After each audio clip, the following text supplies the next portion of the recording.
When I walked into that courtroom, my son smiled like he had already won. His wife wouldn't even look at me. But the moment the judge saw my face, the color drained from his cheeks. He gripped the edge of his desk and whispered, "Walt, is that really you?" Everyone turned toward me. My son stopped smiling, because nobody in that courtroom knew the secret I had carried for 23 years. My name is Walter Hayes, and for most of my life, I believed being a father meant forgiving your children even when they didn't deserve it. I was wrong.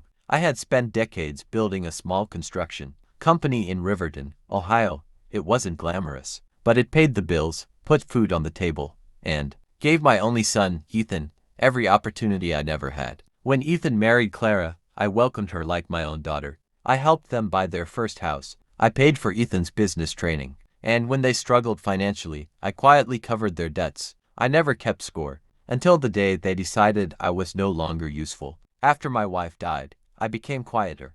I stopped going to family gatherings. I stopped asking Ethan for anything. Then one morning, a lawyer appeared at my door. He handed me a court notice. Ethan and Clara were claiming that I had transferred ownership of my company to Ethan years earlier, and that I had no legal right to the business anymore. I couldn't believe it. The company I had built with 30 years of sweat was suddenly being taken from me by my own son. But there was something they didn't know. Years earlier, after my wife's death, I had discovered that several important company documents had been altered. Someone had been moving money through accounts connected to Ethan's new business. I could have confronted him. Instead, I quietly hired an attorney and began documenting everything. For 2 years, I said nothing.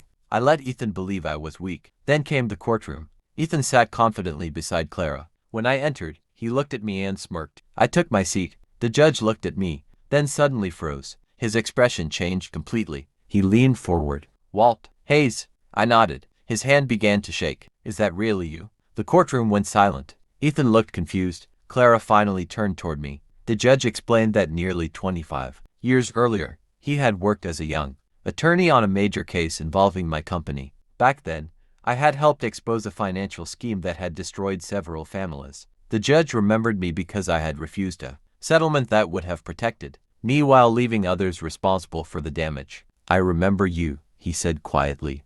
"You were the man who gave up everything to tell the truth." Then my attorney stood. "We have something else for the court." He presented bank records, company documents, emails, and signed contracts showing that Ethan had attempted to manipulate ownership records. The room became completely silent. Ethan's confidence disappeared. Clara started crying. My son looked at me. "Dad, why didn't you tell me you knew?" I stared at him. "Because I wanted to know whether you were my son, or just waiting for me to die." Those words hit him harder than any punishment could have. The judge ruled that the original ownership documents remained valid. Ethan lost control of the company, but I didn't celebrate. I didn't shout. I didn't insult him. I simply walked past him and said, "You wanted everything I built. You forgot that I built it to protect my family, not to be destroyed by it." Months later, Ethan came to my house. He didn't ask for money. He didn't ask for the company. He simply stood at the door and said, "Dad, I finally understand what I threw away."